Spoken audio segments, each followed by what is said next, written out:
Donc, je vous souhaite la bienvenue à toutes et à tous dans ce webinaire francophone de la Women's Declaration International, qui est une association fondée en 2021 au Royaume-Uni et qui a maintenant des antennes dans une trentaine ou une quarantaine de pays.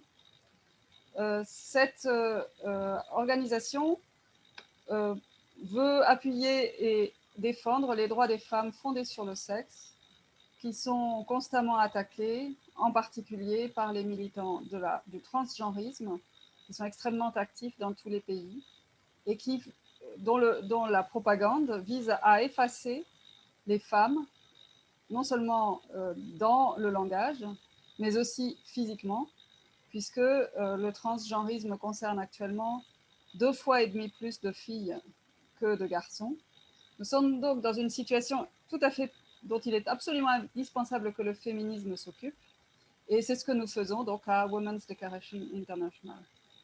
Les webinaires francophones ont lieu tous les premiers dimanches du mois, à 18h en Europe continentale et à midi au Québec.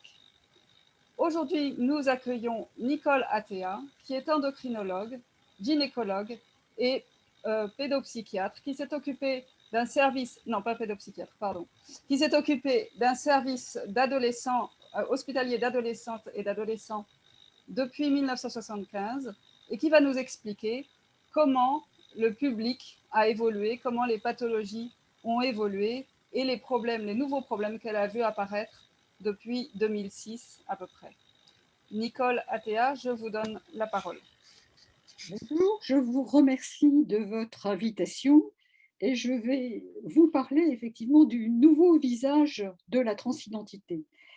La transidentité qu'on appelait auparavant transsexualisme, elle a été médicalisée dans les pays occidentaux à partir des années 70 jusqu'aux années 2000-2010. Elle continue à être médicalisée et elle concernait des sujets adultes qui étaient des sujets extrêmement peu nombreux, puisque le nombre de troubles de genre était évalué à 1 sur 100 000 pour une fille voulant se transformer garçon et 1 pour 30 000 pour un garçon voulant se transformer en fille. Donc, vous voyez, plus de 3 fois plus de garçons voulant se transformer en fille que de filles voulant se transformer en garçon.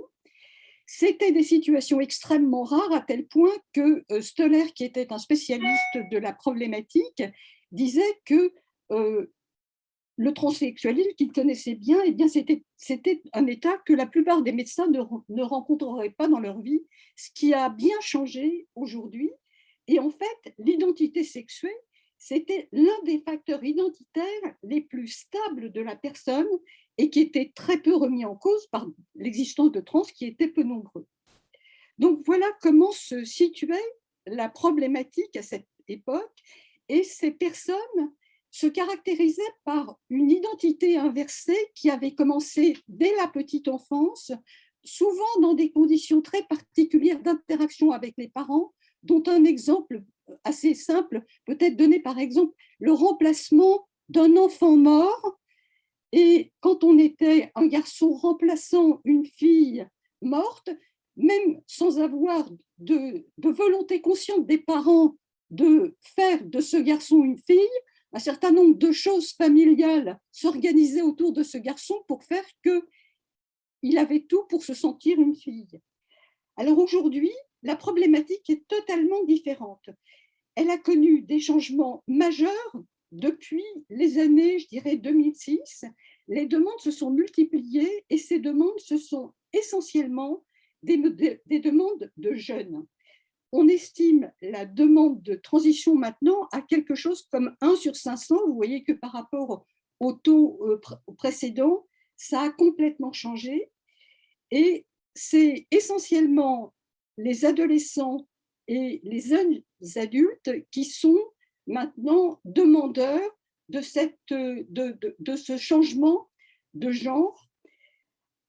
Les enfants, on avait toujours, les enfants, c'était habituel qu'il y ait des identités inversées dans l'enfance. On a tous connu des petits garçons qui étaient un peu féminins ou des petites filles qui étaient garçons manqués.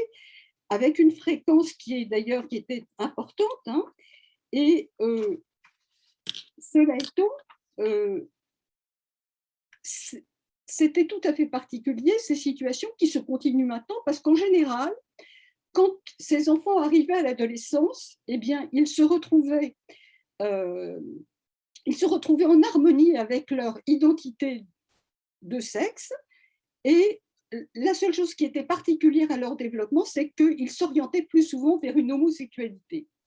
Alors aujourd'hui, pour ces enfants, les choses ont aussi changé, parce que quand on les installe dans une identité trans, c'est-à-dire un genre inversé, dès l'enfance, et quand on installe tous les repères sociaux, administratifs, etc., qui les mettent dans ces repères trans, ces enfants-là se dirigent ensuite vers la médicalisation et ne vont pas retrouver d'harmonie avec leur genre.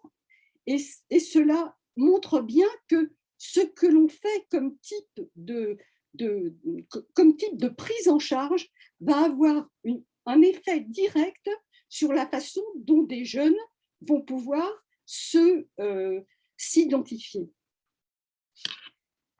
Alors, aujourd'hui, donc la population adolescente est devenue plus importante que la population enfantine qui était importante.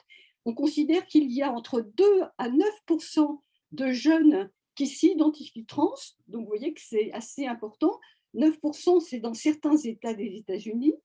Et ce qu'on sait aussi, c'est que en France, il y a eu une multiplication par 20 de cette population adolescente qui s'identifie trans. Alors, c'est non seulement une problématique d'identification, mais ça va être aussi une problématique de médicalisation, parce que le nombre de centres de transition a explosé. Aux États-Unis, par exemple, il y en avait 2 avant les années 2000, il y en a plus de 60 aujourd'hui. En France, il y a eu un premier centre en 2013, il y en a un certain nombre aujourd'hui. Le nombre de jeunes qui vont dans ces centres sont extrêmement nombreux, et à telle enseigne qu'il y a une file d'attente qui est devenue maintenant extrêmement importante dans ces centres. Donc, vous voyez que c'est non seulement une identification trans, mais aussi la suite qui est une médicalisation importante. Et comme Florence vous l'a dit, la particularité de cette augmentation, c'est non seulement l'explosion du nombre, c'est la transformation du sexe ratio, puisqu'on voit aujourd'hui 2,5 fois plus de filles que de garçons s'identifier trans. Alors, comment on peut l'expliquer? Comment on peut expliquer cette augmentation? Ce n'est pas une problématique structurelle comme certains médecins tendent à le faire penser en imputant cette problématique à une pathologie du noyau strié dans le cerveau, pathologie qui n'a jamais été mise en évidence et confirmée. Ce n'est pas une problématique structurelle et pathologique, c'est bien une problématique sociale dont il s'agit, et c'est de ça dont nous allons parler. Le premier facteur social, c'est le vacillement de genre.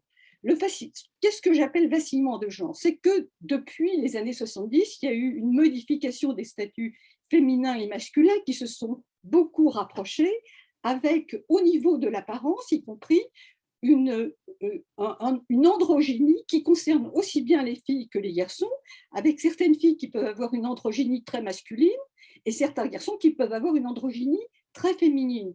Donc, ces apparences qui se sont beaucoup rapprochées font que, d'une certaine façon, quand on transitionne, on ne transgresse pas autant les codes qu'on pourrait le penser, puisque c'est déjà des apparences qui sont souvent peu différenciées. Ça, c'est la première chose. La deuxième chose qui joue dans la problématique trans, c'est la métamorphose pubertaire. Alors, je vous l'ai dit, ce qu'on peut appeler les anciens trans, ils avaient une identité de genre inversé qui se manifestait dès la petite enfance avec des interactions familiales qui jouaient certainement un rôle très important pour les provoquer. Aujourd'hui, il n'y a plus d'identité inversée dans l'enfance pour ces jeunes qui s'identifient trans. C'est le vécu de la métamorphose pubertaire qui va mettre en branle la problématique.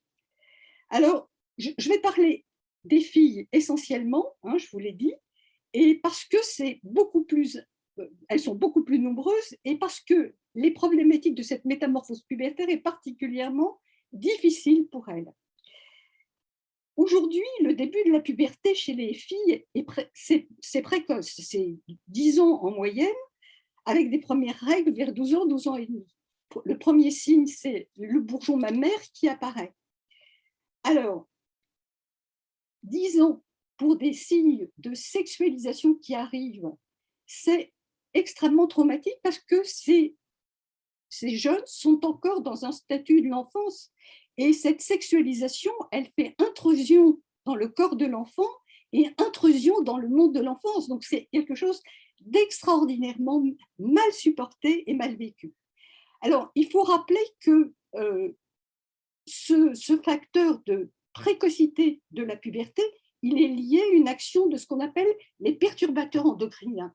Les perturbateurs endocriniens, ce sont par exemple les hormones de la contraception, les hormones sexuées qu'on va donner aux trans et qui jouent un rôle important pour modifier ces paramètres-là, comme la fertilité et des problèmes de cancer.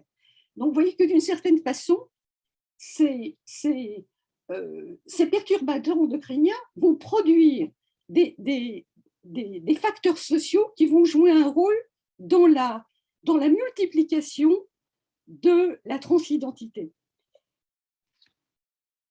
Alors, il faut dire que la puberté féminine en particulier, elle a toujours été mal tolérée, elle l'est encore plus parce que c'est plus précoce, mais il y a aussi un autre facteur qui joue un rôle important, c'est que les modes éducatifs ont beaucoup changé et la toute-puissance des enfants est aujourd'hui très présente, si bien que quand quelque chose résiste, comme comme la puberté, le corps qui résiste, la réalité du corps résiste, c'est d'autant plus insupportable parce que c'est aussi une humiliation par rapport à une toute-puissance qui est normalement leur mode de fonctionnement. Alors, je vais vous citer là tout un nombre de facteurs que les détransitionneuses, qui sont des filles qui ont transitionné, et donc dans le genre inversé à leur identité sexuée, puis reviennent quelques années plus tard à leur identité sexuée, racontent.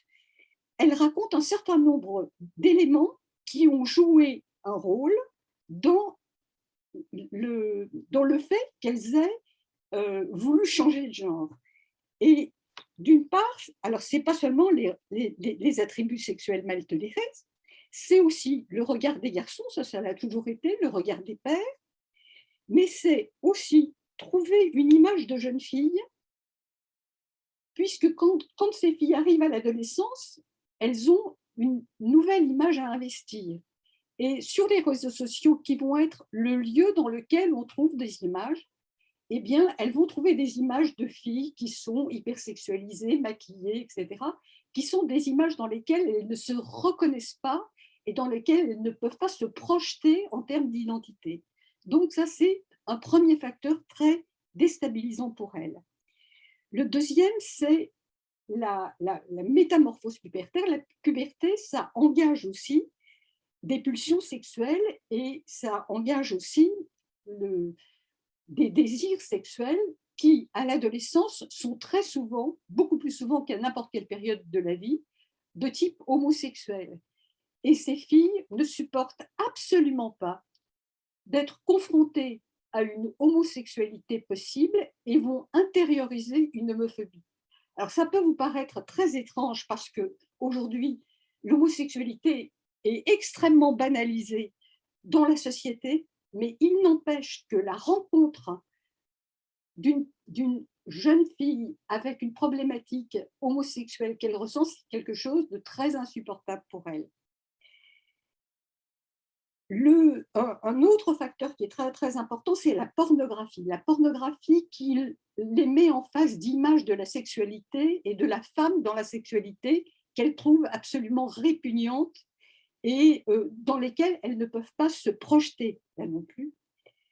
Et le dernier facteur, c'est la diffusion d'une image des femmes qui sont victimes de la violence des hommes. Alors, bien entendu, le travail de MeToo a été extrêmement important pour montrer l'importance de la problématique de la violence des femmes. Mais en même temps, de façon dialectique, elle a mis en place une image victimaire de la femme qui, pour des adolescentes qui commencent leur vie et qui doivent entrer dans le féminin, est insupportable. C'est insupportable de penser qu'on va être dans un statut victimaire, et c'est une peur de la sexualité qui fait qu'on ne peut qu'avoir peur de ce qui va se passer avec la sexualité. Donc tous ces facteurs, les filles qui détransitionnent disent qu'ils ont été extrêmement importants dans leur choix de changer de genre. Et le problématique de l'homophobie intériorisée est particulièrement important, et on le verra parce que c'est un facteur qui a conduit un certain nombre de filles à s'identifier trans pour être hétérofictionnelles alors qu'elles sont lesbiennes et qu'elles vont mutiler leur corps de femme, ce qui est assez dramatique pour une femme lesbienne. Alors, vous voyez que le désir de changer de sexe pourrait s'inscrire dans ce que Philippe Gutton et Annie Biro, qui sont psychanalystes, appellent finalement une résistance à l'adolescence. Et c'est bien ce que ces filles vivent. Elles vivent d'une certaine façon un refus de la puberté, et pour celles qui sont les plus en difficulté avec cela, ce qu'on appelle une dysphorie pubertaire. Une dysphorie, c'est un très grand mal-être pubertaire.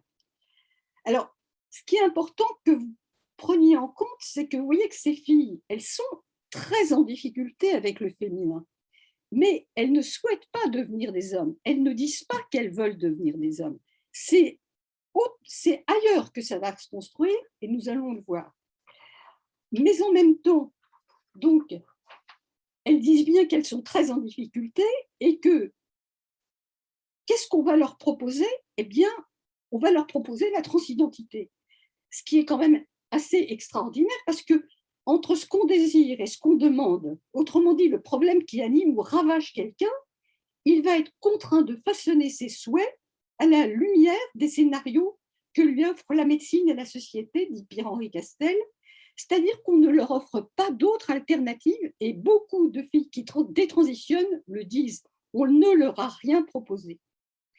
Et on voit bien à quel point la dysphorie qu'on va appeler de genre après est une dysphorie pubertaire, puisque quand on leur demande quand a commencé cette dysphorie, l'âge c'est 11 ans et demi, c'est-à-dire exactement l'âge de la puberté. Donc ce n'est pas une dysphorie de genre, c'est bien une dysphorie pubertaire dont il s'agit.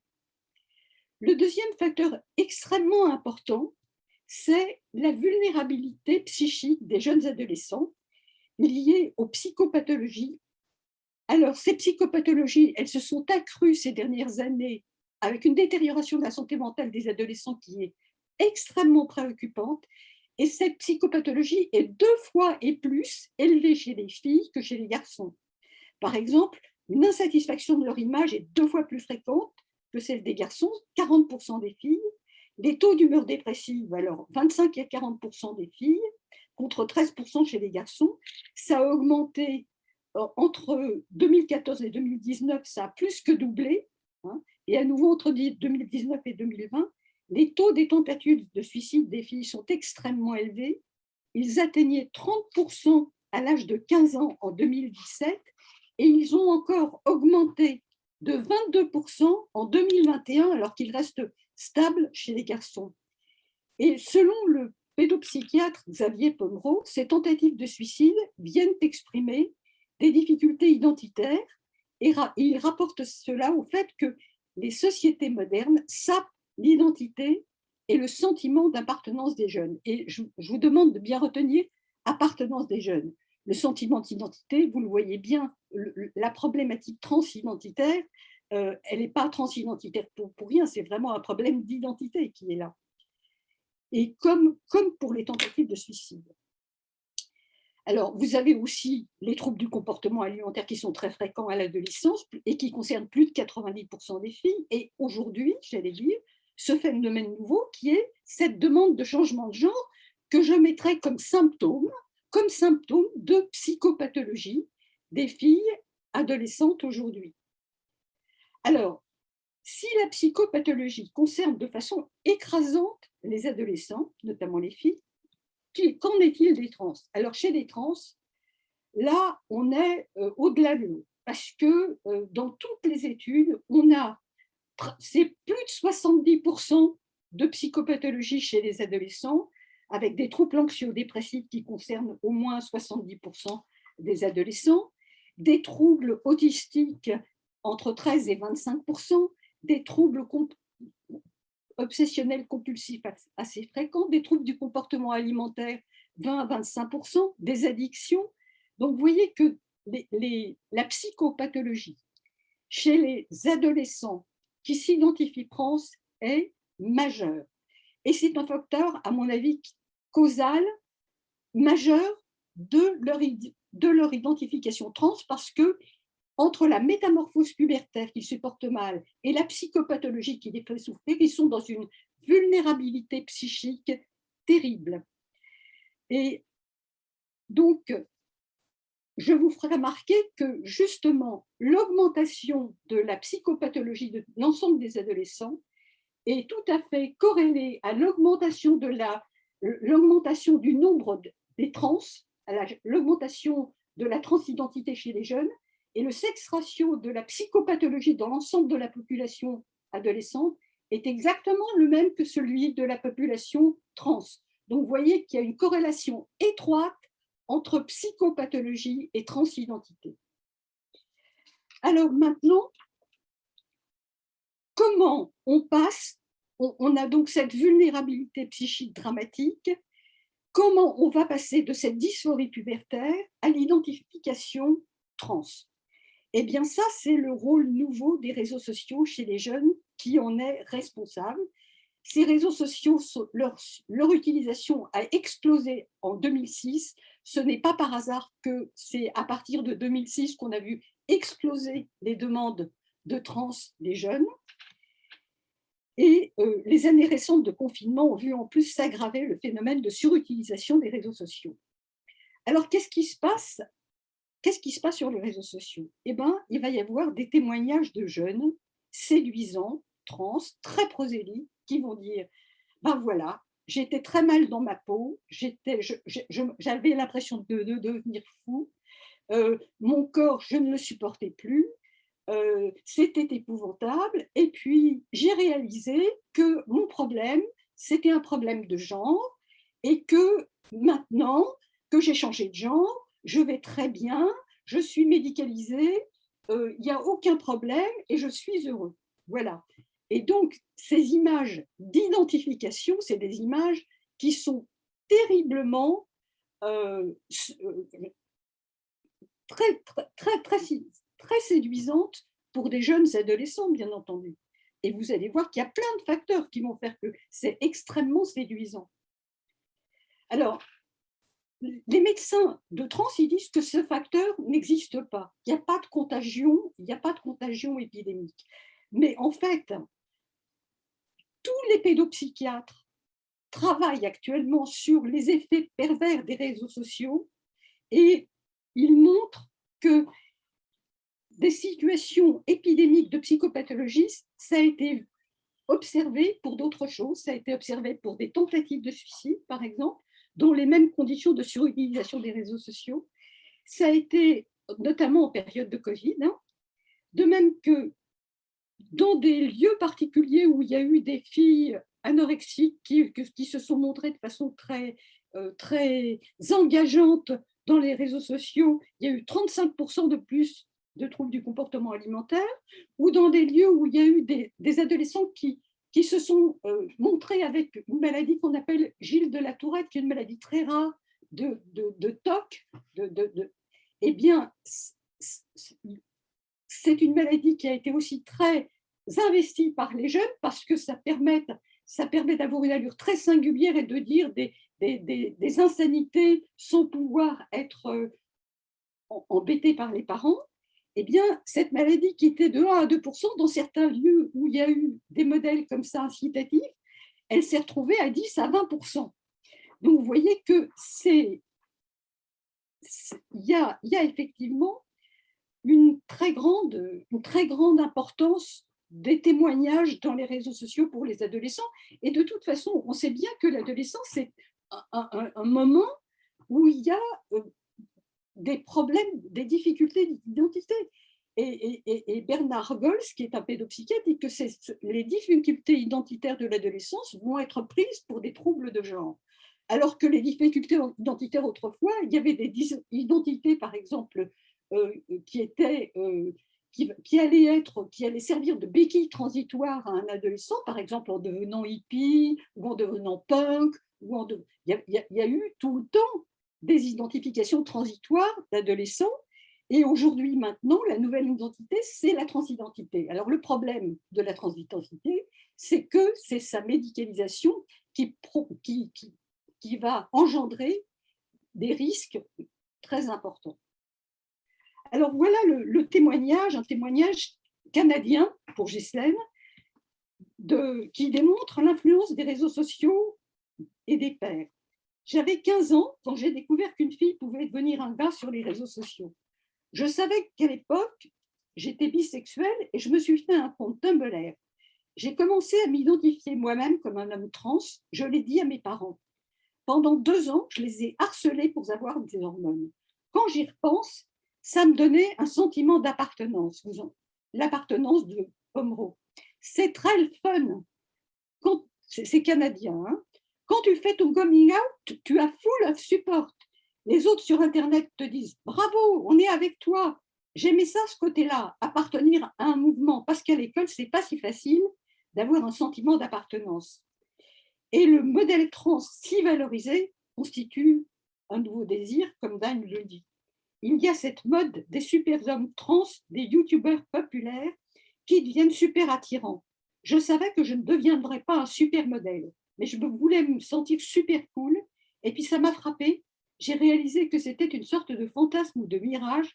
J'ai compris que la transition ne me transformerait pas en super youtubeur sexy et que je serais toujours moi-même. Et elle a détransitionné. Donc, vous voyez à quel point cette transidentité, elle est extrêmement attirante en termes de popularité, de soutien, de singularité, de transgression par rapport aux parents. Elle a énormément de bénéfices secondaires. Alors, les travaux concernant l'impact des réseaux sociaux sur la santé mentale des adolescents se multiplient malheureusement. Et par exemple, un pédopsychiatre canadien fait état d'un accroissement très grand des troubles anxieux qui concernaient déjà 22% des filles en 2016 et de la détresse psychologique près de 30%. Alors, ce qu'il faut voir, c'est qu'un journal récent très important qui s'appelle Nature montre que la vulnérabilité maximale de ces adolescents, c'est l'âge de 11-13 ans pour les filles, c'est-à-dire exactement la période pubertaire. Et ces filles, elles vont commencer par trouver des images qui ne leur correspondent pas et elles se sentent très dévalorisées, très connes, très sans intérêt, et elles vont se déprimer. Et puis, après ce premier passage dépressif qui aggrave leur problématique de vulnérabilité psychique, elles vont trouver d'autres images qui vont, là, leur permettre d'entrer dans un mode de valorisation et d'avoir le sentiment de pouvoir régler tous leurs problèmes. Et M. Belair dit « Les réseaux sociaux ont davantage d'impact sur la santé mentale des adolescents que les exigences de leurs parents. Ils créent une énorme pression de performance, car ces jeunes veulent être populaires. » Vous l'entendez. Mais à l'adolescence, notre identité, c'est-à-dire qui on va être, est en pleine formation et la pression constante des autres sur Internet joue un rôle majeur. Et donc, vous allez voir que cette pression des autres va jouer un rôle majeur pour s'identifier trans, parce que vous avez vu comment on trouve des modèles, on va avoir tendance à s'identifier trans, et on va être, en plus, on va subir un pushing de la part des autres sur le fait que finalement, quand tu dis je suis pas bien en fille, ce que tu vas avoir comme réponse, c'est que tu es un garçon, et que c'est ça la réponse, tu la trouves sur Internet, et tu vas voir que les réseaux sociaux, ça va jouer un rôle très important pour te conforter. Alors, dans l'étude de Littman sur les détransitions, il y a 48% des détransitionneurs qui sont des utilisateurs réguliers de YouTube, 45% de Tumblr, 46% ont un blog. Je ne vous raconte pas Instagram, le tabac que ce réseau fait aujourd'hui en France. Les groupes d'amis prosélytes sont aussi fréquemment cités. Certains pouvaient se moquer de ceux qui n'étaient pas trans, et 36% signalent une augmentation de la popularité après annonce de transition, et plus d'un tiers se sont sentis poussés par la transition. Donc, vous voyez que les pousseurs à la transition les pousseurs sociaux à la transition sont extrêmement importants. Et même les cliniciens le disent dans les détransitions, les cliniciens vont jouer un rôle y compris important dans pousser les filles qui présentent une dysphorie, c'est-à-dire une souffrance, qui va être interprétée comme dysphorie de genre, et dont on va leur dire, eh ben, avec le traitement, il n'y a pas de problème, t'es trans, avec le traitement, il n'y aura pas de problème, tu vas être formidablement bien, tu vas te sentir bien dans ta peau, etc. Donc, et les détransitionneuses disent qu'on leur a beaucoup surenchanté, j'allais dire, les changements médicaux de la transition, mais qu'on leur a dit très peu de choses, souvent sur les effets secondaires des traitements. Donc, vous voyez que tout ça, ça joue un rôle social énorme pour fabriquer des jeunes qui s'identifient trans, mais qui ne sont pas des trans.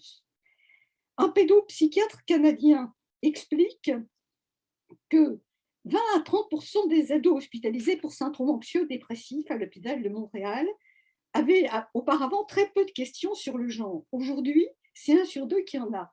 C'est-à-dire que ce qui se passe, c'est que vous voyez bien que ces jeunes qui sont en situation psychiatrique, ils ont envie d'échapper à la psychiatrie et de sortir de la psychiatrie pour trouver une issue autre, socialement plus valorisante et plus dissible.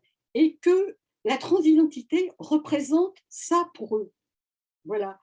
Et d'ailleurs, dans une vidéo avec 4 filles adolescentes qui parlaient ensemble, l'une d'elles dit quand même, être trans, c'est plus fun que le psy. C'est-à-dire, c'est la volonté très claire de substituer à la pathologie psychiatrique la transidentité. Voilà. Et donc, finalement, pour moi, la transidentité, ça va être la façon dissible d'exprimer une souffrance dysphorique dans une problématique identitaire qui est une problématique essentiellement sociale. Alors, maintenant, ces jeunes, on arrive à la fin de cette identification, ils vont s'identifier trans. Alors, il y a un certain nombre, alors ils vont s'identifier trans socialement, choisir un prénom, s'habiller de la façon qu'ils veulent, se présenter trans par rapport aux parents, au système scolaire, etc. Donc, un certain nombre sont sur une transition sociale, c'est souvent ce qui arrive dans un premier temps, et certains vont rester dans cette transition sociale et d'autres vont aller plus loin par rapport à une médicalisation dont vous avez vu combien elle est valorisée. Alors, il y a 2 modes d'entrée dans la médicalisation. La première, si on est mineur, on va aller en centre de transition. On va aller en centre de transition, alors on va avoir des consultations qui vont être à peu près toutes les 6 semaines à 2 mois. Et ces consultations, elles ne s'inscrivent pas dans une volonté de rechercher une causalité à la transidentité, de comprendre comment s'est construite la transidentité, mais elle s'inscrit dans une volonté de coaching de genre. C'est-à-dire que ce n'est pas pourquoi tu viens trans, c'est comment on peut faire que tu sois au mieux trans. C'est ça, c'est dans cette optique que ces adolescents sont essentiellement pris. Et donc,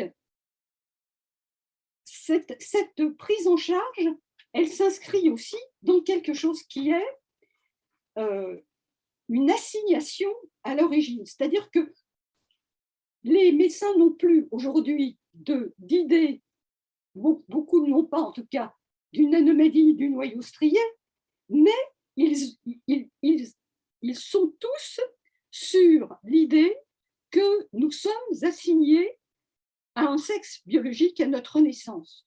Or, cette assignation à un sexe biologique à notre naissance est complètement l'antithèse d'un processus de construction d'une identité qui est, j'allais dire, qui est le socle de la pédopsychiatrie et le socle de la psychiatrie.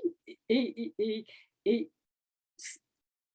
ce faisant, en parlant d'assignation, ils sont dans quelque chose qui est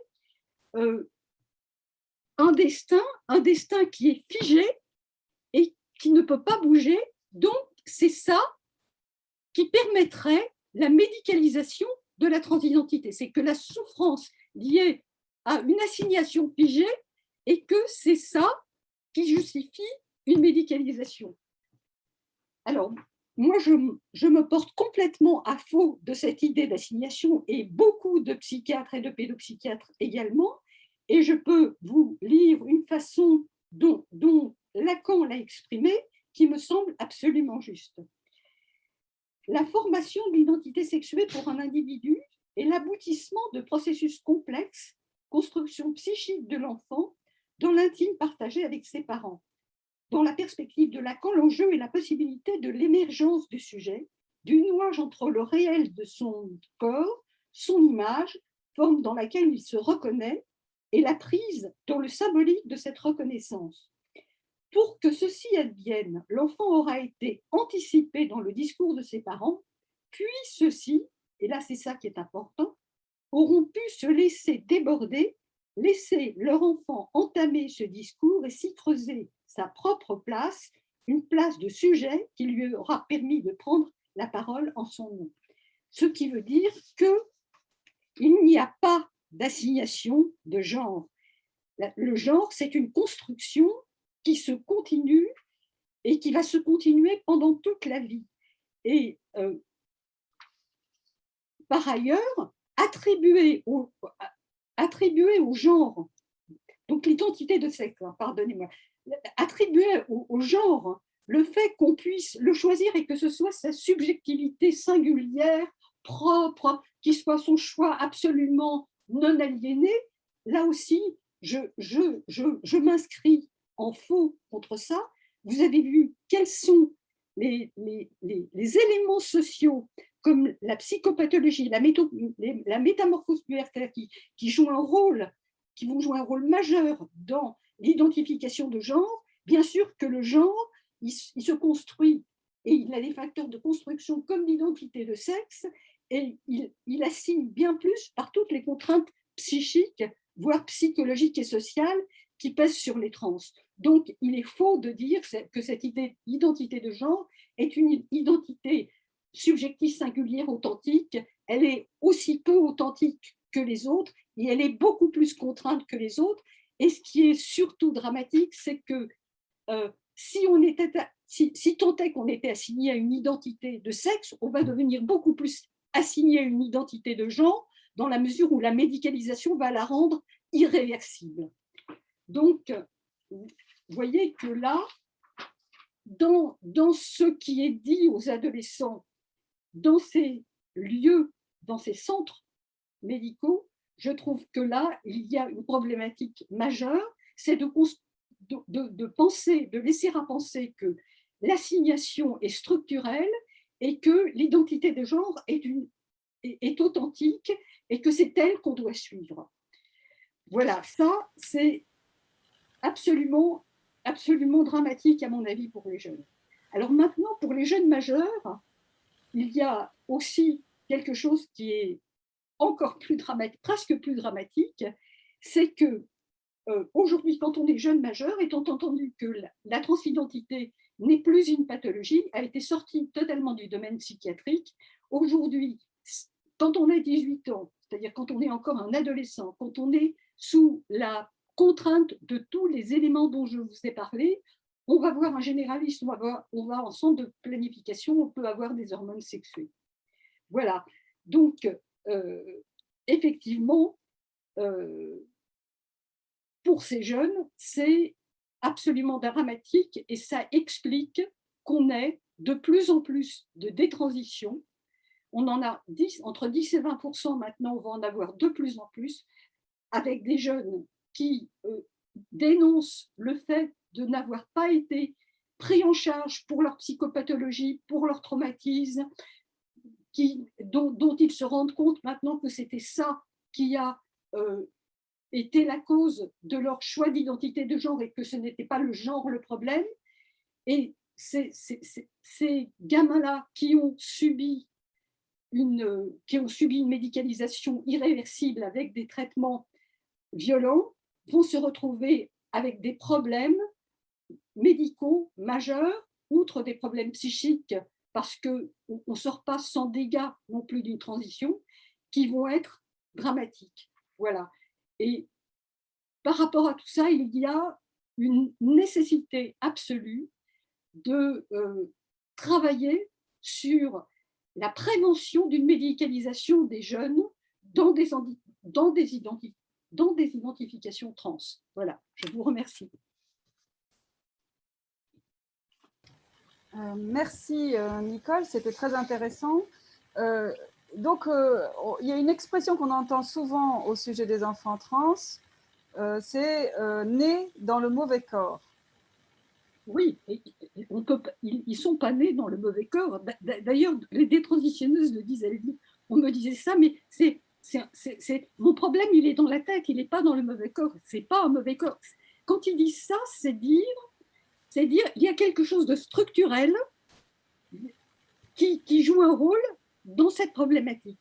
Et moi, je crois qu'il y a une façon, je vous l'ai dit, les gens auparavant qui étaient dans des identités inversées, avaient cette identité inversée depuis la petite enfance et la ressentaient depuis la petite enfance. Et quand on ressent quelque chose depuis la petite enfance, on peut effectivement dire ou avoir le sentiment qu'on est dans le mauvais corps. Mais quand on commence à avoir une problématique d'identité inversée à l'adolescence, on ne peut plus dire qu'on est dans le mauvais corps. On peut dire qu'il s'est passé des choses à l'adolescence et qu'on n'est pas né dans le mauvais corps. Et donc, depuis 2006, ces transitions ont donc explosé parce qu'il y a eu, entre autres, le fait que ce soit très connu sur les réseaux sociaux et que ce soit devenu très accessible.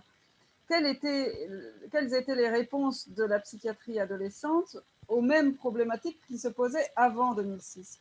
Qu'est-ce qu'on peut faire quand les adolescents consultent ou sont mal dans leur corps et qu'est-ce qu'on faisait avant? Puisque avant, il n'y avait pas la réponse comme ça de transition. De toute façon, des adolescents qui vont mal dans leur corps, vous le disiez tout à l'heure, Florence, bon, c'est presque la définition de l'adolescence. S'il y a un adolescent qui va bien dans son corps, il faut me le montrer, celui-là. C'est ce qu'on a toujours fait en pédopsychiatrie, c'est-à-dire qu'on a fait des psychothérapies exploratoires pour essayer de retrouver des éléments de traumatisme, de difficultés psychiques liées à une difficulté relationnelle avec un parent, etc. ce qu'on peut faire encore toujours, et ce qu'un certain nombre de médecins qui s'occupent de trans font aujourd'hui. On peut faire tout à fait des thérapies exploratoires qui permettent à des jeunes de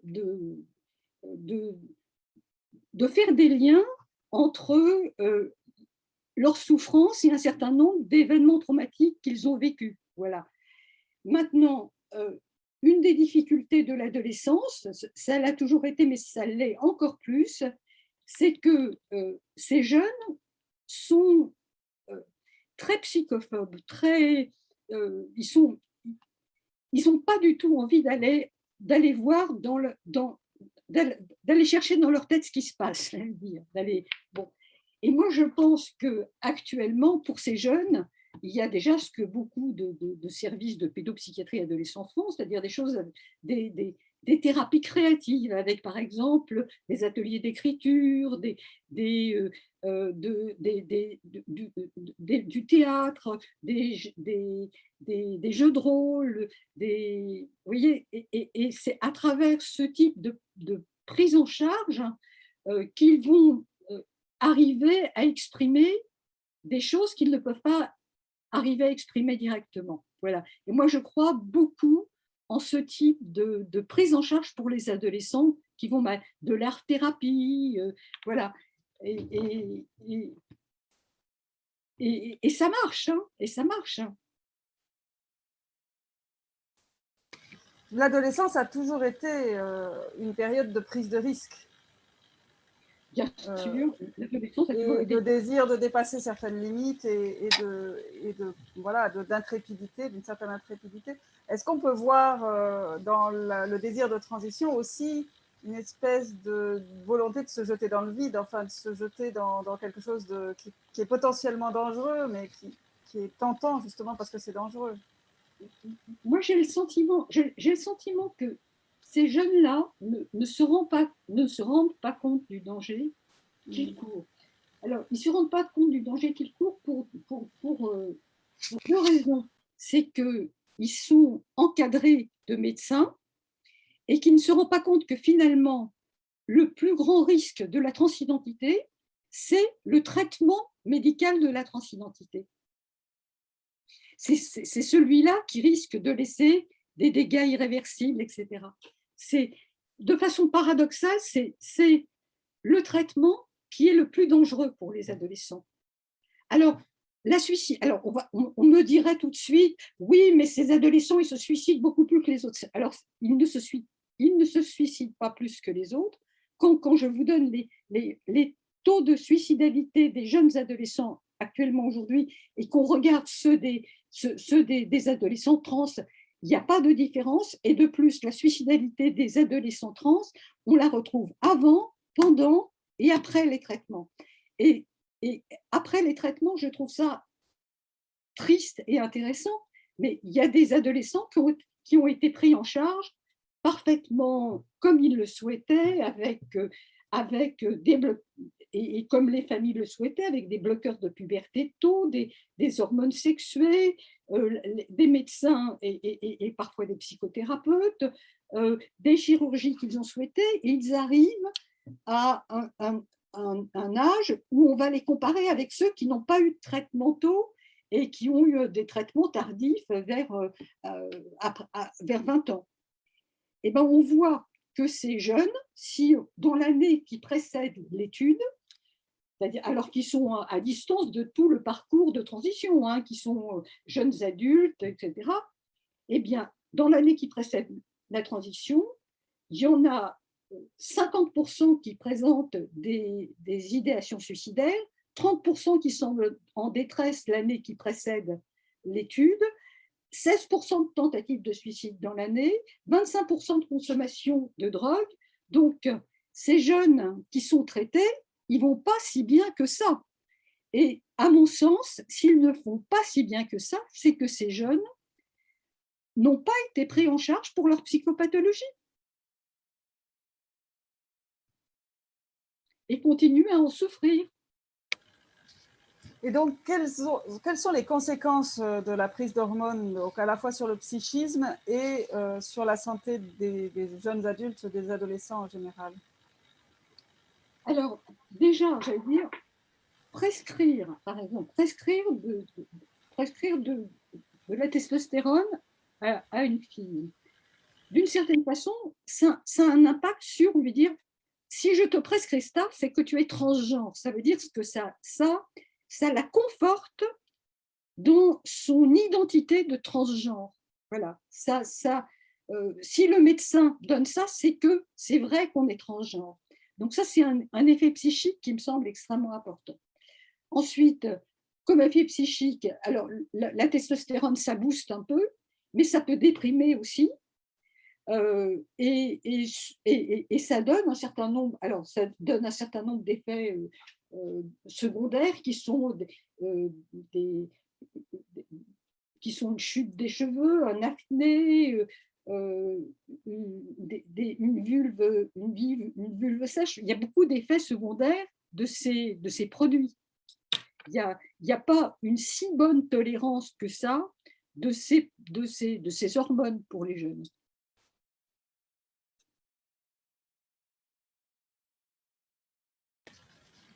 D'accord. Et est-ce que une des questions qui a été posée dans le site, c'est est-ce qu'il y a un lobby des laboratoires pharmaceutiques? Donc, par qui est fabriqué le produit de testostérone qui est injecté aux filles?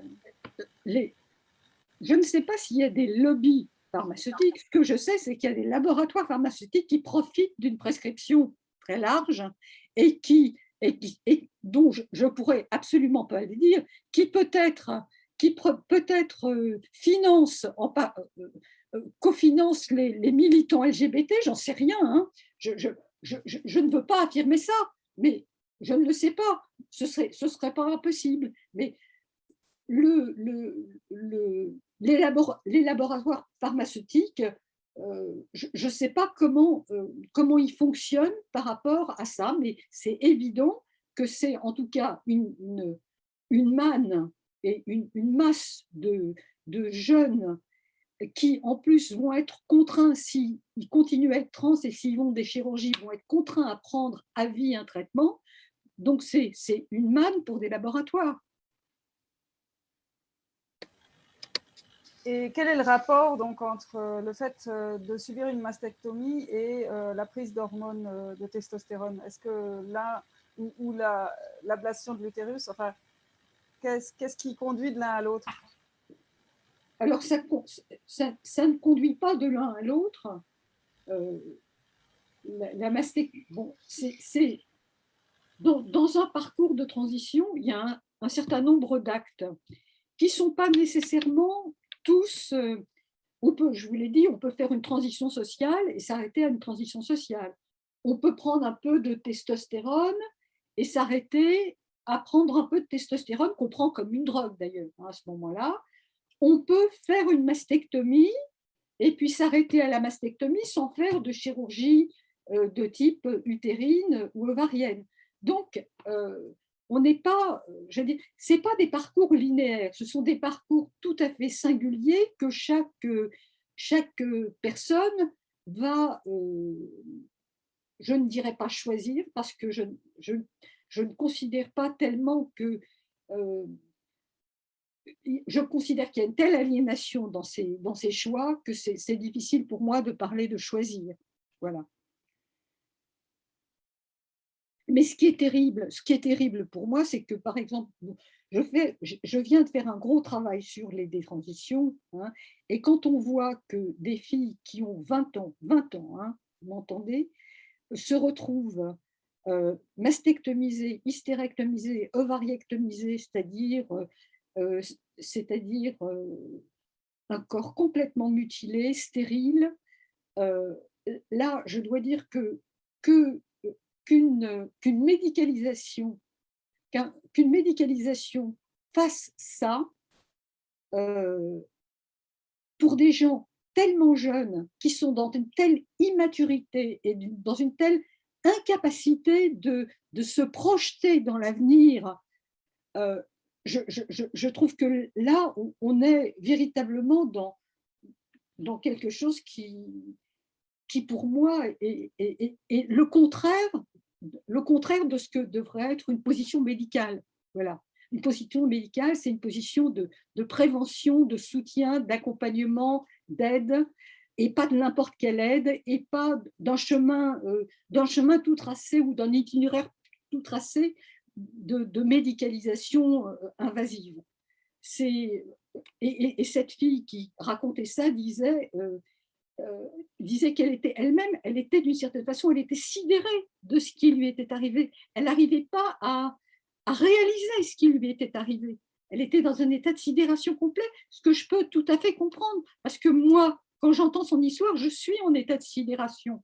Ça me met en état de sidération que des médecins aient fait ça. Il y en a une qui racontait à 18 ans qu'elle était complètement déprimée, qu'elle allait très mal, et qu'on lui a parlé de dysphorie de poitrine et qu'on l'a opérée de la poitrine, et le jour où elle était opérée de la poitrine, alors qu'elle était très déprimée, elle se disait mais est-ce que vraiment je veux ça, et que lui dit ben oui tu veux ça, et on l'a fait. Voilà, ça c'est des, je veux dire que c'est des positions, je ne dirais même pas des positions médicales, hein. Je dirais que c'est des positions qui, des positions que je trouve, il n'y a pas de mots pour les décrire, voilà, hein, qui me, qui me coupe le sifflet, tellement je trouve ça épouvantable. Effectivement, comme le disait une de nos participantes, ça pose des grandes questions de déontologie médicale. Et vous n'êtes pas la seule médecin à vous en être inquiété, puisque vous avez fondé avec des collègues l'Observatoire de la Petite Sirène, qui a un site internet. Et je me permets d'alerter aussi sur l'existence d'un observatoire sur la Petite Sirène, qui a été fondé aussitôt par des transactivistes pour discréditer l'Observatoire de la Petite Sirène, et qui utilise le même logo. Donc, méfiance. On peut se tromper entre l'un et l'autre, mais en tout cas, le discours est très clairement à l'opposé. Vous avez aussi écrit un livre qui s'appelle La fabrique de l'enfant transgenre avec… Non, c'est pas moi qui l'ai écrit. Ah non, pardon. Vous avez écrit 2 autres livres qui vont sortir, Choisir son sexe et Quand les filles deviennent des garçons, une nouvelle forme de féminicide social, dont j'attends avec impatience qu'ils sortent à la fin de cette année. Et vous êtes toujours membre active de l'Observatoire de la Petite Sirène. Si vous voulez dire quelque chose d'autre pour finir, je vous laisse la parole pour conclure, si vous voulez. Je vous remercie de m'avoir accueilli. J'espère que ça vous a intéressé, ça vous a apporté des éléments. Pour moi, c'est très important de prendre en compte, hein, que on n'est pas devant des enfants trans, on est devant des enfants qui s'identifient trans, et qu'il y a là une prise en charge à faire pour ne pas les engager dans une transidentité qui n'est pas leur problème. Voilà. Merci beaucoup en tout cas. Et nous vous invitons aujourd'hui pour la 2e fois. Et c'est toujours aussi intéressant. Et comme le sujet évolue très vite, avec les différentes directives qui sont données, vous avez parlé de la 7e directive de l'Association mondiale de santé trans. Peut-être qu'il faudra vous réinviter dans quelques mois pour nous tenir au courant des dernières évolutions. Merci beaucoup Nicolas Théa. Je te redonne la parole à Ghislaine.